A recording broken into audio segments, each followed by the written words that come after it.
Olá, passando por aqui para fazer mais um videozinho. E hoje eu quero fazer um vídeo que eu já fiz até o meu post lá no Instagram, falando sobre essa febre aí do bebê reborn. Bom, como que a psicanálise poderia contribuir com esse fenômeno?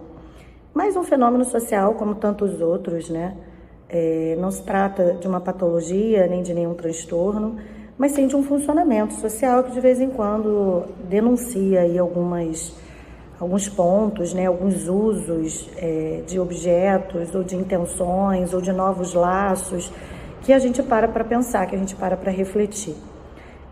Mas o que a psicanálise poderia falar sobre isso? Bom, o Freud, no texto dele, A Introdução ao Narcisismo, ele vai falar lá no finalzinho sobre o narcisismo dos pais. E ele vai falar que todo o narcisismo dos pais, ele vem para poder ser investido no filho. Ou seja, todo filho que foi criado, reconhecido, adotado por esses pais, e quando eu falo aqui de adotado, eu não estou falando de adoção propriamente dita, ou pelo menos não só de adoção propriamente dita, porque para a psicanálise todos nós somos adotados, porque não é o laço sanguíneo que convoca os pais a cuidarem desse bebê, a cuidarem dessa criança.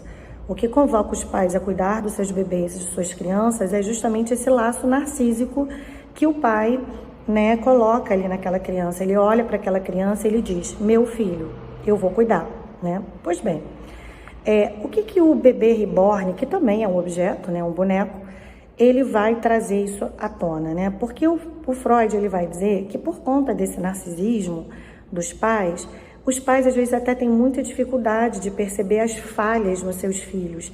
As escolas, as professoras vivem muito isso também no dia a dia, né? Esse dia a dia que também muitos vídeos falam, né, sobre pais, que sempre é a escola que está errada, sempre é o professor que está errado, nunca é a criança, nunca é o filho.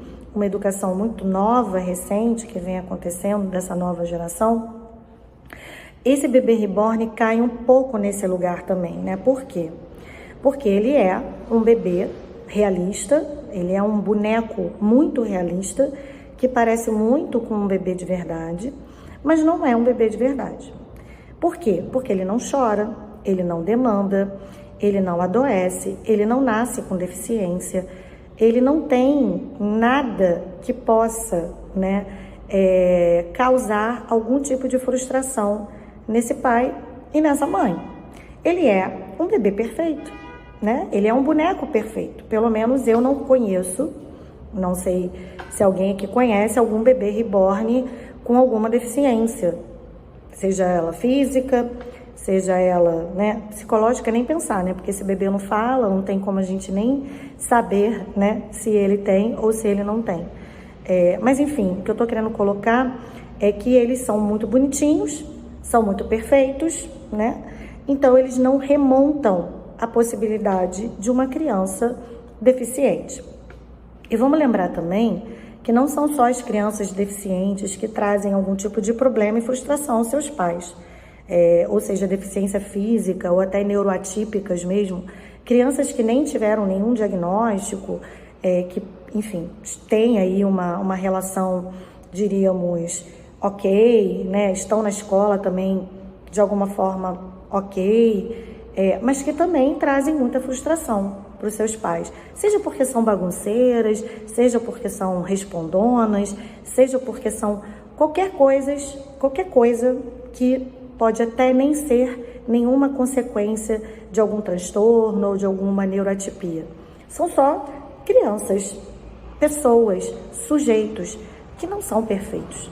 Todos nós, sujeitos, pessoas, seja adulto, criança, adolescente, nós temos as nossas questões, as nossas impossibilidades, os nossos defeitos.